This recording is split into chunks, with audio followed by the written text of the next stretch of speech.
Yo, what's up guys? Imagine Create Destroy here, and in this week's video I'm going to be tackling my massive backlog of torture equipment and human holding apparatuses. Cause you can't have a good old torture sesh without some caged victims. I'll be using these awesome WizKid D&D minis I got from my local hobby shop. I have a bunch because I have absolutely no self-control and buy whatever I think looks cool with no regard for my wallet. Good for y'all watching, but not good for my bills. Alright, let's get these unboxed and get started with the build. Oh wait, before we do that, I almost forgot to mention, most of the minis are unpainted except a few I used in previous builds. One of them being this keg of beer, which I painted gold because my favorite beer is Modelo, and I just had to slip the keg in of ye old Modelo to this build, because who doesn't want a beer while they torture innocent people? To start, I want to get an idea of the layout. This will also help me figure out how big I'll need to make the base. So we can just lay out the minis until I'm happy with the placement. I want to leave a nice open space in the middle just so we have plenty of room for activities. Look at all this floor space. So much aerobics in here. So many activities. And I think that looks pretty good, so we can go ahead and get started on the base now. What's a torture dungeon without, well, a dungeon to torture in? For that, I'll start with a piece for the floor and 2 walls just to add a bit of depth. To make this look less like foam slapped together and more like a dungeon made of stone, I'll cut out the stones. We can start by measuring the stones on the wall. I went with 1/2 inch in height and 1 inch in width, which I've been told is pretty big. After I got that measured out, I'll score it with my hobby knife, then use a pin to carve bigger gaps between the stones. This just helps separate and give the build a little bit more depth.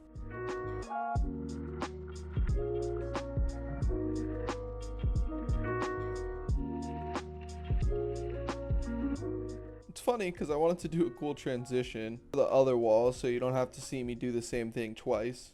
But while I was editing, I realized I used different hands and it just looks dumb now.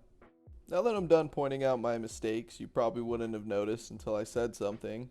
I'll repeat the process for the floor, except I do 1 inch by 1 inch for the floor tiles. A nice dungeon needs a good entrance. I'll start with a stone staircase that'll lead to a wooden door. For the stairs, I'll use the same process as the walls, except I'm going to use this poster board, which I found to be the perfect height for stairs. I'll hot glue the stairs into place, then we can cut out the door off camera. Before we glue that into place, I want to give it a little more detail. So I trimmed out some wood slats, then carved a nice wood pattern into them. Then I'll carve the trim for the door to look like stones.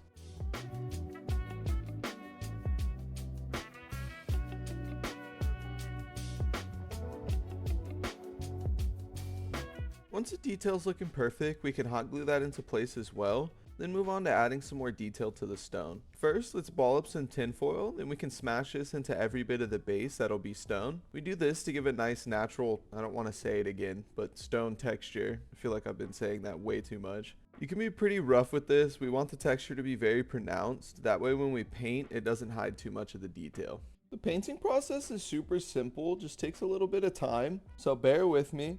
I'll start with the base coat of watered down cheap acrylic black paint. I will say this was pretty annoying because the cracks were really deep and it took me forever to get paint in all the cracks. What did he say? Then I'll add a tan acrylic hobby paint. When doing this, I don't want to get the paint into the cracks because it gives a nice separation between the stones. Now I want to add some variation. I hit individual stones with golden brown and medium gray. Then we'll mix those colors with the original tan base coat to give some further variation in raw colors. Next, I'll dry brush with 2 colors, first being suede, then a bright white to highlight all the raised edges. I know the stones look a little silly, but we'll fix that in the next step with the washes. For the washes, we'll start with a fairly thin layer of black wash, then I'll dab on a brown wash. I want to dab this on so it looks like random brown dirty spots on the walls. I let that fully dry, then we can move on to the next step. Last step for the base, I'll paint the door with a dark brown, then dry brush with a medium brown and a light brown to further highlight the wood. Then I'll glue on this bead to act as a doorknob and I'll paint that gold.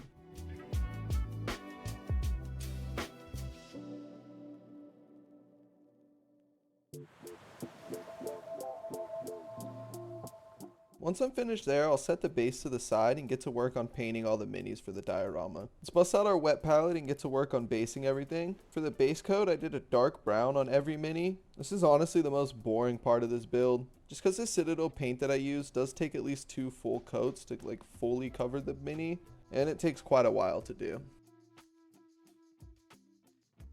Now we'll repeat the same process as the door we painted by dry brushing all the wood on the minis. For the first dry brush, I use a Baylor brown, and I'm very generous with this dry brushing, coating every surface. Then I follow up with a Screaming Skull, and I'm pretty light with this one, mostly just dry brushing the edges. Next I'm going to paint all the metal pieces gold, because this medieval torturer is like the Giovanni Versace of torture, and likes to do it in style. Then I painted her tools with the metallic paint, and we'll move on to the next step.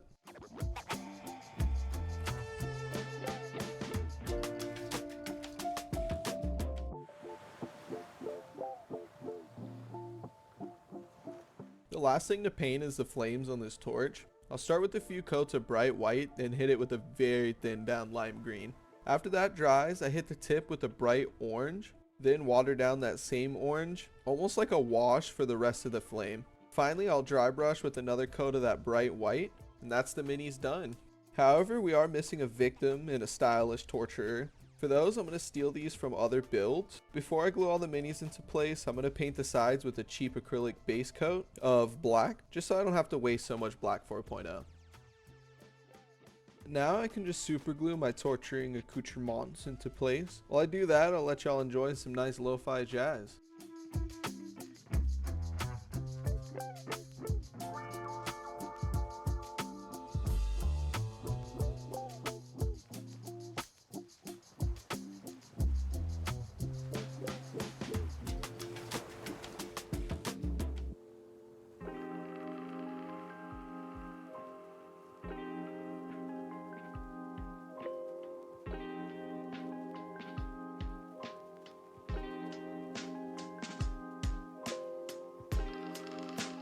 Finally, I'll glue down this board that our lovely torturer can write down her daily affirmations on.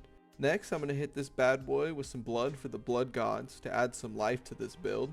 Well, not life I guess, maybe some depth. The step is pretty simple. I'll just liberally apply some blood where you think blood should go in a torture dungeon. I applied some blood to the tools as well, then I'll put a good amount on my brush and use my finger to splatter the blood on the back wall of the build.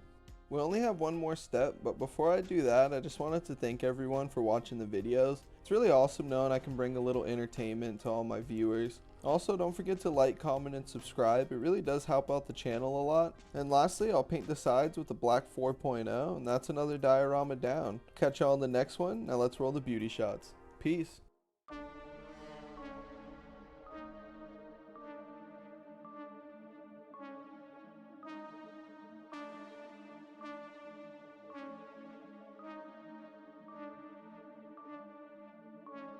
I often consider the easiest way to relax